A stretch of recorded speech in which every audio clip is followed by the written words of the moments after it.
वसई विरार फेरीवाल्यांचा शोषण मिटवण्यास ठाम उठाव. नव्यानं स्थापन झालेली फेरीवाले बचाव संघर्ष समिती 15 दिवसात निष्पन्न झाल्यास तीव्र आंदोलन. फेरीवाल्यांचं शोषण म्हणजे राज्य आणि स्थानिक प्रशासनाची किरकोळ जबाबदारी. वसई विरार फेरीवाले बचाव संघर्ष समितीने न्यायाच्या मागणीसाठी ठाम लढाईची सुरुवात केलेली आहे. आज 25 जून राजोडी बीच रिसॉर्टवर आयोजित एका सभेत विविध पक्षातील पदाधिकारी आणि चळवळीतील सक्रिय कार्यकर्ते एकत्र येऊन या संघर्ष समितीची अधिकृत स्थापना झाली. रुपाली पवार यांना या समितीचे अध्यक्ष करण्यात आलेले असून उपाध्यक्षपदी राजन म्हात्रे, श्रीराज कोणे, संजना सिंग, पूजा पारकर यांची निवडणूक झालेली आहे. सचिवपदी कॉम्रेड शेरू वाघ तसेच सहसचिवपदी टिपू मिश्रा आणि पंकज शुक्ला, खजिनदार आकाश गुप्ता, निशा पठारे, प्रवक्ता चेतन मच्छा, संघटक रवी गुप्ता, प्रकाश गुप्ता या प्रमुख नेत्यांनी जबाबदारी स्वीकारली. सल्लागारपदी राहुल गोवारी, संदेश पवार, कल्पना म्हात्रे यांना नियुक्त करण्यात आले. तर सदस्य रूपात कॉम्रेड अनिरुद्ध मेहर, आर्यन गोवारी आणि हिरालाल गुप्ता यांचा समावेश आहे.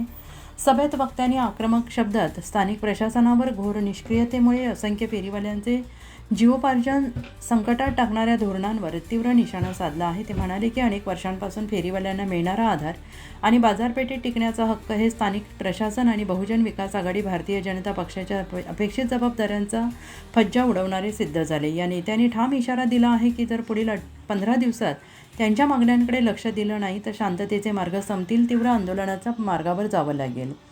सभेत मांडलेल्या मुख्य मागण्या फेरीवाल्यांना स्थानिक बाजारात टिकण्याचा कायमस्वरूपी हक्क आणि सुरक्षितता हमीस अनधिकृत हटवण्याविरोधात ठोस कायदे आणि त्यांच्या पालनाची हमी, आर्थिक मदत, कर्जमाफी, सुलभ कर्ज योजना, व्यावसायिक परवाने आणि स्थानिक कर संरचना यांचे सुलभीकरण, फेरीवाल्यांसाठी आरोग्य आणि सामाजिक सुरक्षा योजनांमध्ये समावेश. वक्त्यांनी स्पष्ट केले की ही समस्या फक्त एका समुदायाची नाही आहे तर स्थानिक अर्थव्यवस्था आणि सामान्य नागरिकांच्या सोयींशी जोडलेली आहे. त्यांनी बहुजन विकास आघाडी आणि भारतीय जनता पक्षाच्या स्थानिक नेतृत्वाला घोर निषेध नोंदवत म्हटलं आहे की तुम्ही जनतेच्या ओळखीशिवाय सत्ता टिकवून ठेवण्याचा अधिकार गमावलेला आहे. फेरीवाल्यांवर होणाऱ्या अन्यायाला तुम्ही थांबवला नाही तर आमची लढाई सामाजिक चळवळीत रूपांतरित होईल.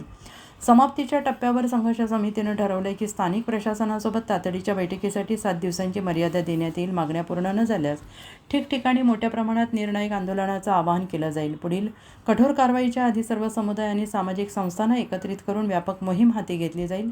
रुपाली पवार यांच्या नेतृत्वाखाली ही न्यायासाठी टिकाऊ आणि निर्णायक लढाईने पुढे येण्याचा निर्धार दर्शवते.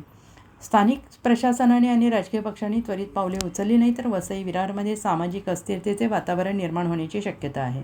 प्रतिनिधी निलेश तांडेकर.